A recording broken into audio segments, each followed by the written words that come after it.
everybody, what's up? It's your girl Bondy Blue. I hope you are having a great weekend. I'm back for Real Housewives of Potomac. Before we get into it, do not forget to check down below in my description box, okay, where you can get discounts on Omiage hair care products and their new body lotions, as well as their body butters, okay? And I live for the lusciousness of Omiage products, okay? So please get into it if you need your moisturization repopulated up there, all right? Yes. And don't forget about Scent Bird, you smell good, bitch. Yes, if you want to smell good, you'll get down there and click on that link and get 15% off of your first month's subscription service to Scent Bird, okay? And because it's the weekend, if you want to get it tonight, get you some sultrylim.com. If you want to get some tonight, get you some sultrylim.com, yeah. All right, get into it, all right? So also, I'm still doing my credit repair service, so if you did hit me up, follow up with me if you have any questions. If you don't know, now you know, Bondy.BRITTANY@gmail.com. If you have a low credit score and you want to raise that thing up, get at me on my email, or you can DM me on my Instagram at BondyBlue, all right? And follow me on Twitter because I'm tweeting batches. Okay, so let's just get right into Real Housewives of Potomac, which picked up where it left off with Robin and Giselle trying to ambush Karen at her Alzheimer's charity event. Let's clear some things up, shall we? So, upon Twitter, one of my Twitter followers, I appreciate you, hun, okay, hit me up with Monique's Twitter response about the whole charity, okay? Because there is some discrepancies about where the money is going, honey, okay? Karen, you bitch, why are we signing checks to Icon, your hair company, bitch? Tell us about it. Apparently, Alzheimer's Foundation was at the event and they were collecting the ducats themselves, like right that night. But the reason why she had everybody fill out the paperwork as Icon was so that that could help pay for the expenses that she spent paying for the venue, the catering, you know, the food and all of that type of stuff, the waiters. You have to pay for those things. You know, just because you want to have a charity event does not mean that everything is free that you do when you put these charity events together.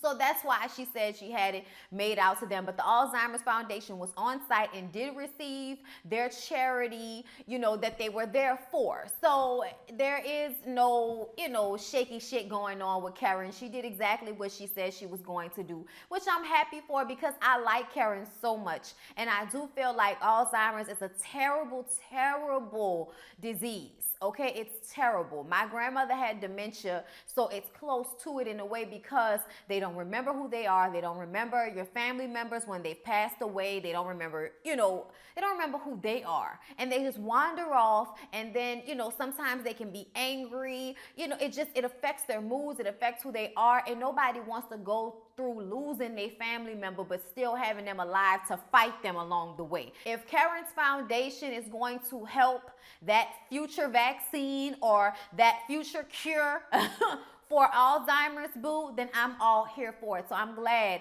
that, you know, it came out what was actually done, okay?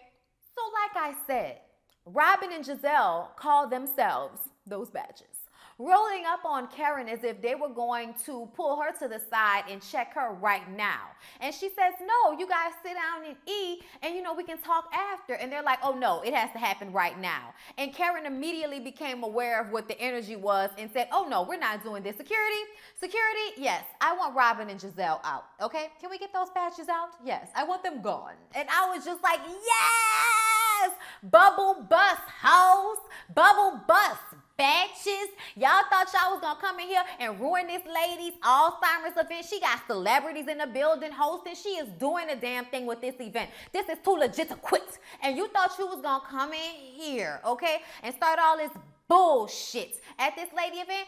Oh no, all because Robin, you mad that she didn't come to your lackluster fucking event for empowerment? Bitch, this is actually about a disease right now. So if you want to talk about whose charity events are more important, I'd say that this one is more important than your ego about your event that already happened, batch. So get over it.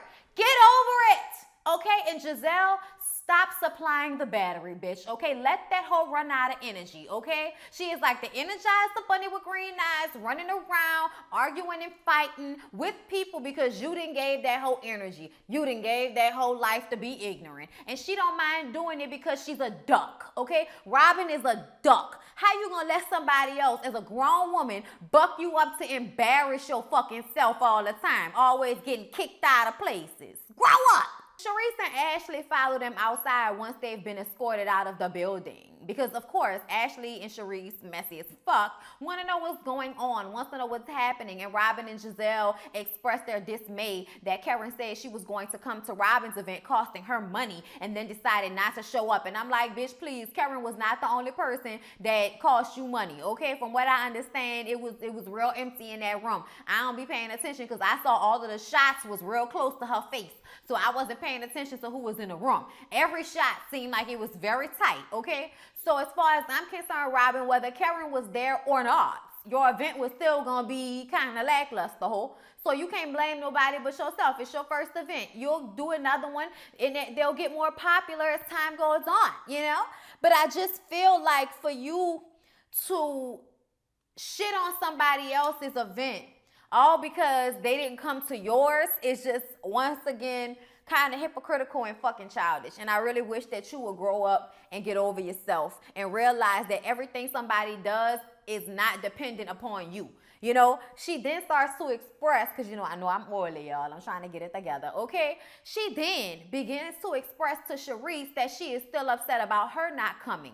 And Sharice, I think, has apologized more than once, but said that she had a prior engagement. She had already said she was going to Monique's event. So basically, you're mad at Karen for doing what Sharice didn't do, and then you're mad at Sharice because she didn't do what Karen did. All I see is Monique being someone who they don't like, but who they tolerate. And Robin, I think you're jealous. I think you're incredibly jealous of Monique. And it doesn't hurt that she it doesn't help, that she throws her money in everybody's faces. But I also feel like if you had more money, you would probably be doing the same thing. I really do. You know, I just feel like y'all don't want to like Monique because Monique is where y'all wish y'all was. Okay, with the husband that had money that wants you, okay? Because neither one of y'all have those things. So Sharice's little young man comes outside to see what's keeping his lady so long because, you know, they got speeches and shit going on inside. So that's when Giselle and Robin start to try to downplay and disrespect the charity event that Monique was at. Was it really all that big of a deal? You couldn't just throw that away and come to my event to prove to me that you were friends with me? Bitch, I don't need to prove nothing to you. I don't need to prove nothing to you, and I don't need your empowerment. Okay, like, I'm telling y'all, I feel like Sharice is already a woman who has everything she need right now. She got money. She gonna get money in that divorce. So financially, she doesn't need your empowerment, Robin. You need hers, okay? She has all the contacts. You wish that you had her contacts to call and come to your event the way Monique did, the way you keep trying to throw that in Sharice's face so that Sharice can be mad about Monique and then y'all could join forces to hate on Monique together. Even though Monique is completely unaware because she's still seeing Sharice as her sister. And I just kind of feel like she rushed to the gun to be calling that bitch a sibling. I'm just saying. More like the auntie that I like. That's more like my friend. Okay? So during the dinner back inside, when everybody goes back inside and Robin and Giselle go to, hell, wherever they come from, Monique expresses to the table, namely Michael and Ashley, about them making the checks out to Icon. And Michael starts to make jokes about it being a con. Icon, they're conning people. And I just kind of felt like, even though in a review, I feel like I said that last episode because I felt like that's the way they were kind of trying to set it up. With all of the money issues, and for them to make an issue about about the charity not being the one on the checks, but her company, I felt like they were setting it up like that. So how could I not say this is what y'all are trying to make it look like? This is what it looks like. I'm not saying that's what it is, but that's what it looked like. But I felt some type of way about the way Michael went at Karen in her charity event. It was almost like really disrespectful to me. Like, I understand that we're questioning this right now, but for you to just flat out say that it's probably a con in front of everybody at the table while you're still at the event, it just seemed kind of crass and tacky. But you know what? Y'all go ahead and live y'all life, because you'll probably be losing that little young trophy wife soon, I hope. I'm just saying, I don't think Michael is any good for Ashley. I think Ashley deserves better. Just saying. She don't know that yet, but she does. So Candace, let's talk about Candace and Chris right quick, and I just want to get them out the way, okay? So Candace is crossing people off her 400-person list for her wedding, all right? And Chris is like, you know, you crossing people off the list, but you ain't called your daddy yet. So won't you call your daddy and see if he'll give you more than the $20,000 he's offering? Apparently, her dad is a doctor, and she says even though he was not in her life every day, he did make an effort. And I'm like, what does that mean? What does that mean? See, my daddy was there every day. So I see people who are there but not there, and then I see people that are there every day. And I kind of feel like, what does he made an effort mean to you, Candace? What does that mean? Because even though I'm glad he told her he wasn't going to give her any more money, I feel like he could have given her more money. And the fact that he gives her less than a mom makes me feel some type of way. Like, if you can afford to give her even half of what the mom gave, why wouldn't you do that? Especially since you're not the one who's been there every day. It just makes me feel like she gives her dad a pass when he doesn't, you know, pull his weight in the dynamic of him being her father, in the way her mother pulls her weight in her daughter's life. Maybe too much to make up for the fact that he hasn't been there, and he hasn't been there every day. But I don't like the way you so quick to get upset with your mom and then, you know, just keep giving your daddy a pass when it's obvious your mama is the one who's been there every day, you know? And when she gets off the phone with him, because he told her no, okay, and I kind of felt like she could have tried a little bit harder, but okay. Chris tells her, you need to stick to the budget, okay? This is not a hard thing. People stick to budgets all the time when they're getting married. This should not be that difficult. Cut out the fucking trees. She gets upset with him because she doesn't want to cut out the trees, okay? She doesn't want to cut out all the plants and the greenery she wants at the wedding. And I'm just like, you need to grow up, okay? You really need to grow up, Candace. If you can't afford it, you can't have it, okay? That's what it is, all right? If your dad only wants to give 20 and your mom wants to give 100 and you have 20 to give, then I think you need to figure that out. I think you need to figure out what could fit into the confines of $140,000, because it sounds like a lot to me, okay? I'm telling y'all, that's a lot of money to get married with. So the fact that she is being so persistent about being more expensive that is required is annoying to me. You do not need 400 people at your wedding. It will be probably impossible for you to meet with all those people in the time frame of your wedding. So stop it, Candace. Stop trying to prove something to somebody. If you love this man, marry him and don't put everybody in debt trying to do it, okay? This is ridiculous. And this is what I feel like your mom is talking about when she feels like you're too immature to handle everything on your own the way you want and the way you think you can, okay? Now, at the end of the episode, we see Chris and Candace in their bedroom having a conversation, and she's crying. Her face is red. What's going on here? She expresses to him that she is upset because he blew up on her when she asked him to hold her purse. She was, trying to go to the bathroom. They were at some event somewhere. She said, hold my purse. I got to go to the bathroom. And he said, you're spoiled. You're spoiled. You're a spoiled brat, whatever. And I feel like one or two things happened. This was a moment where he was just kind of fed up and she was caught off guard. And this is also a telling moment about what he thinks about her, okay? He does think you're a brat because you are a brat, okay? Especially when you have this man who hasn't had much in his life. And to see you have so much and still want more, you are a spoiled brat. So for you to be standing up there crying about that makes you even more of a spoiled brat. And then when he pulls his trump card and expresses how he was very hurt and upset when she texts him some nasty shit about how he's just like his deadbeat ass dad, okay? And he has issues with his father and they're estranged. And for her to throw that in his face, she knew that that would hurt him deeply. And she didn't give a fuck. And I just kind of feel like there are places that you should not go with your spouse. There are places that you don't go. Like, I ain't gonna lie, me and Larry can be in here, fuck you, no, fuck you, okay? But we don't really mean it, we really don't mean it, okay? So everybody's shit is different, but I feel like I would never, ever, ever use something as painful as his childhood as a way to demean him as a man. Even though I feel like she wasn't too far off.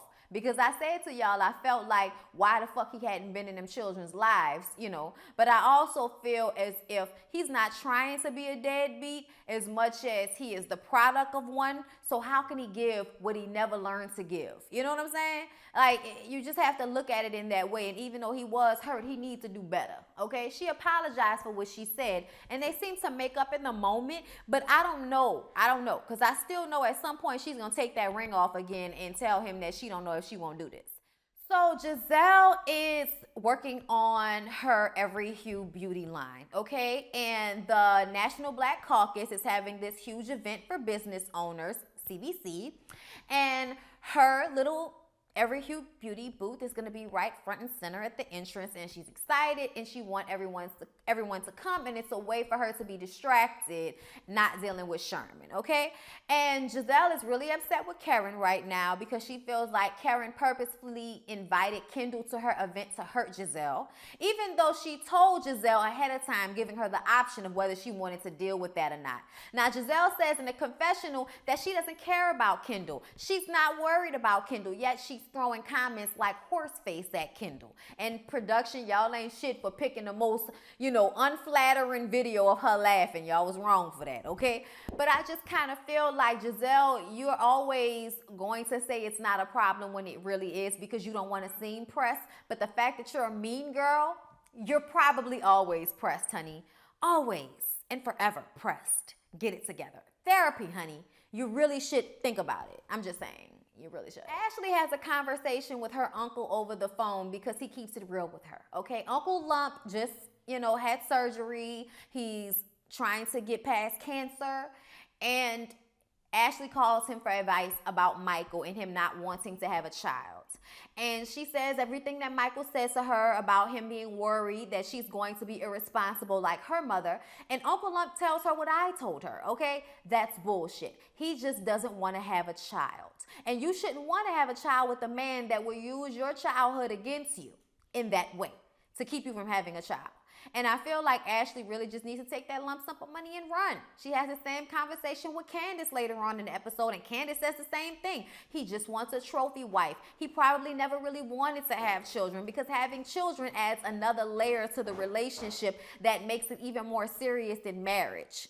And I don't think that that's what he really wants. So I think that Ashley is kidding herself when she thinks that she can just wait it out. You don't have time to wait it out, okay? Because it's going to take you time to find somebody else to be with, somebody else to marry so that you can work on getting pregnant with them, all right? It might happen within the first year, but who knows how long it will take before you find somebody, Ashley. You probably around my age, early 30s. We don't have time to waste, bitch. You need to leave Michael old ass at that restaurant, tell him to get his fucking life, get that divorce, get that lump sum, and find you a younger man, okay?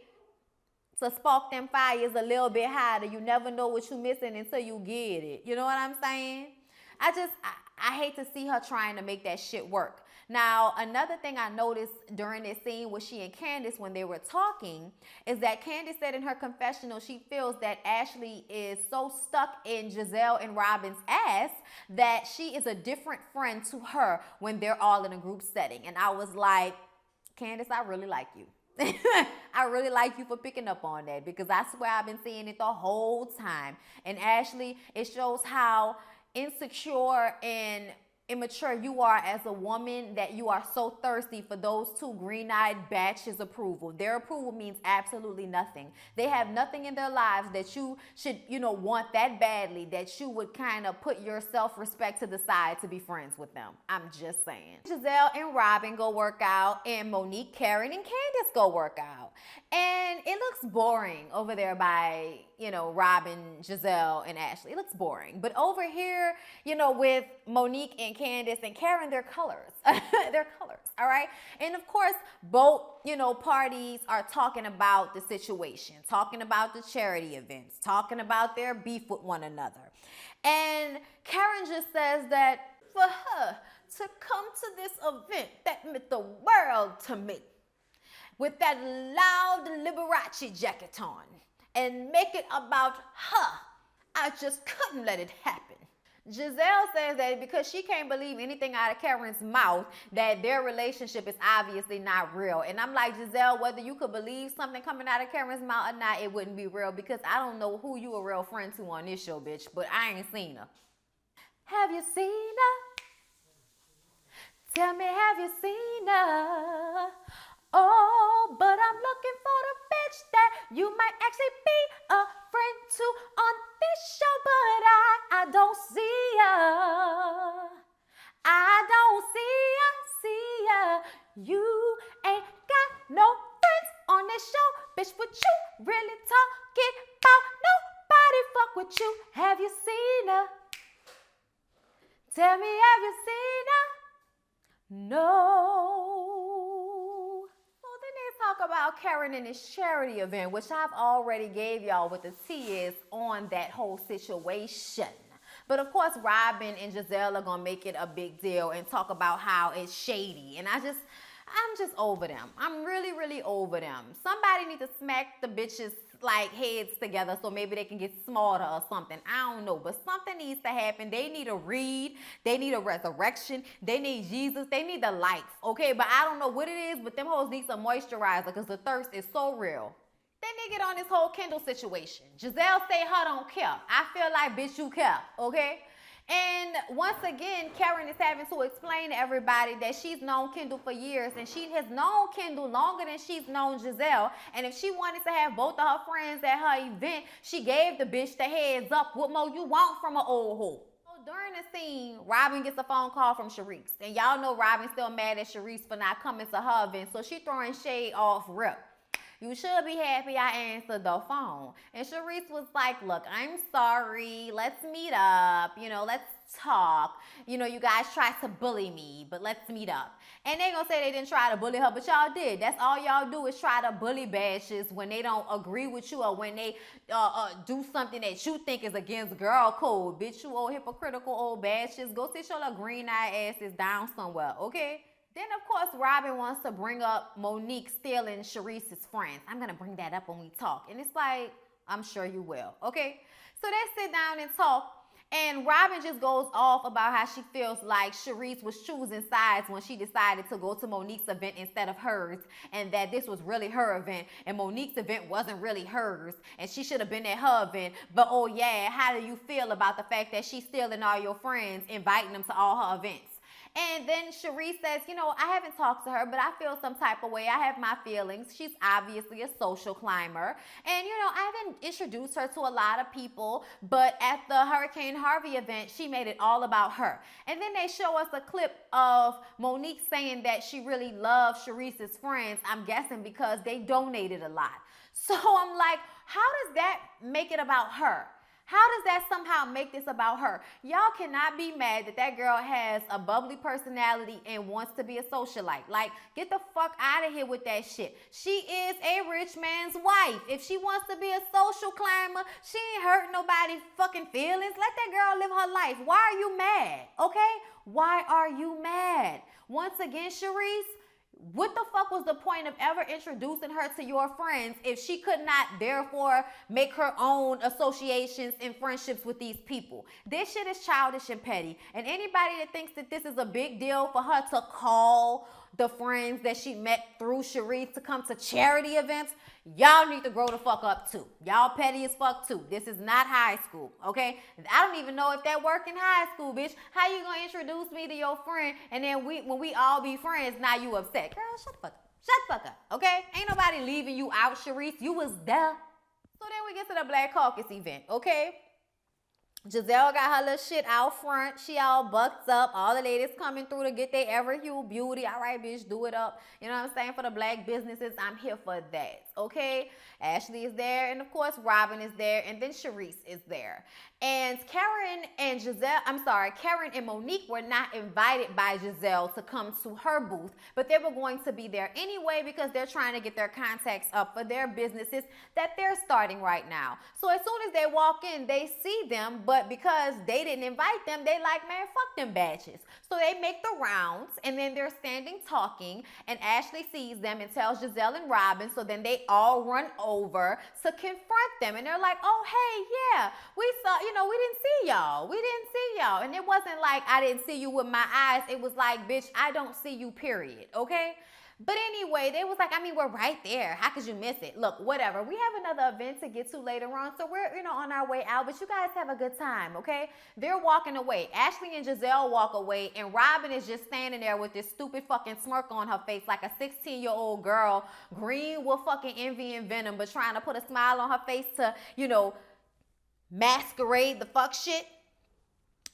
So as they're walking away, she screams, oh, you always running, liar, all loud and shit. I'm like, bitch, are you going to embarrass us as black people at this business event, at this very huge business event? If you were supposed to be about women's empowerment, why would this be the time or the place for this type of fucking immaturity, Robin? Grow up.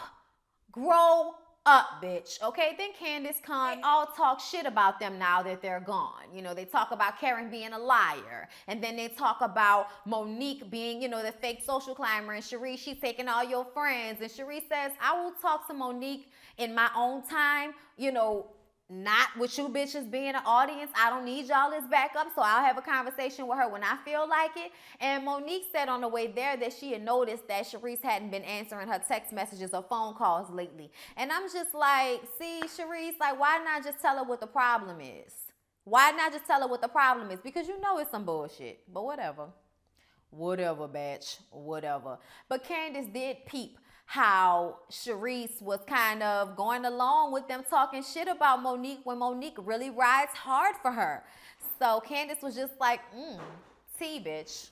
So yeah, y'all, that was how it went down, what went down for Real Housewives of Potomac. Please don't forget to like, comment, and subscribe to my channel if you haven't.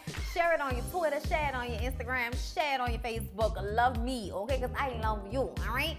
But I'll see y'all in the next one. Might be 90 Day Fiance, Pose, whichever. But I'll see y'all in the next one.